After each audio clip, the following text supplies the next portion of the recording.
হচ্ছে এখন আছি কক্সবাজার যে সুগন্ধা পয়েন্টের যে যে ওটা হোটেল, বিশেষ করে প্রাসাদ পাহাড় যাবে সিগালের পয়েন্টের যে এরিয়াগুলোতে দেখতেছেন এই গাছগুলো যে উন্নয়ন কর্তৃপক্ষ পৌরসভা যৌথ উদ্যোগে সংস্কার কাজগুলো করা হয়েছে মূলত। তাই দেখতেছেন গাছগুলো পাতাগুলো বড় হয়ে অনেক ঝোপঝাপটার মতো একটা অবরণ্য সৃষ্টি হয়েছে। এগুলো পরিপূর্ণ সংস্কার এবং পরিচর্যা না থাকার কারণে এগুলা একটু খারাপের দিকে চলে যাচ্ছে। গাছগুলো যদি একটু সুন্দর হয় তাহলে সৌন্দর্যটা আরও বাড়াবে। তো এখানে আসলে মূলত যে পৌরসভা কর্তৃপক্ষ যদি এই জিনিসটা একটু একটু চোখ দিত, একটু দৃষ্টি আকর্ষণ করতো, তাহলে যেমন গাছগাছালা একটু সতেজ জীবন ফিরে পেত, তেমনি এখানে যে পরিবেশের একটা ভালো ভারসাম্য ফিরে আসতো, সৌন্দর্য আরও বর্ধন হতো।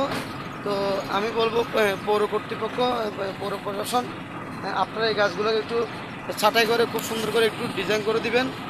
সিগাল হোটেলের যে ফ্রন্ট সাইডে সিগাল কর্তৃপক্ষ চাইলে তাদের অর্থায়নে এটা করতে পারতো, কিন্তু আসলে সবাই সবার একটা ব্যক্তিত্ব চাই, এরকম কিছু চায় না। প্রত্যেকটা হোটেল কর্তৃপক্ষ তাদের ভিতরে যে সৌন্দর্য সেটাই তারা বাড়ায়, তাদের বাইরের সামনে যে হাজারো ময়লা আবর্জনা, হাজারো যে ক্রাইসিস, তারা এই জিনিসগুলো একটু ফলো করে না। তো পরিশেষে বলবো যে পৌর কর্তৃপক্ষ যদি এই জিনিসটা একটু সুদৃষ্টি দেয়, তাহলে এই গাছগাছালাগুলো আরও পৌরসভা কক্সবাজারের সৌন্দর্য বয়ে আসবে। একটা জঙ্গল টাইপের দেখা যাচ্ছে জিনিসটা। আসলে এটা একটা রিসেন্টলি আগে অনেক পরিষ্কার পরিচ্ছন্ন কাজ চলতেছে, ইদানিং কাজটা বন্ধ। তো এটা আসলে খুবই খারাপ দেখা যাচ্ছে।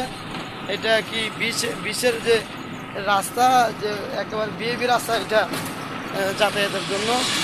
তো এটা যদি সংস্কার না পরিষ্কার পরিচ্ছন্ন না করে, তাহলে আরও একটু খারাপের দিকে চলে যাবে।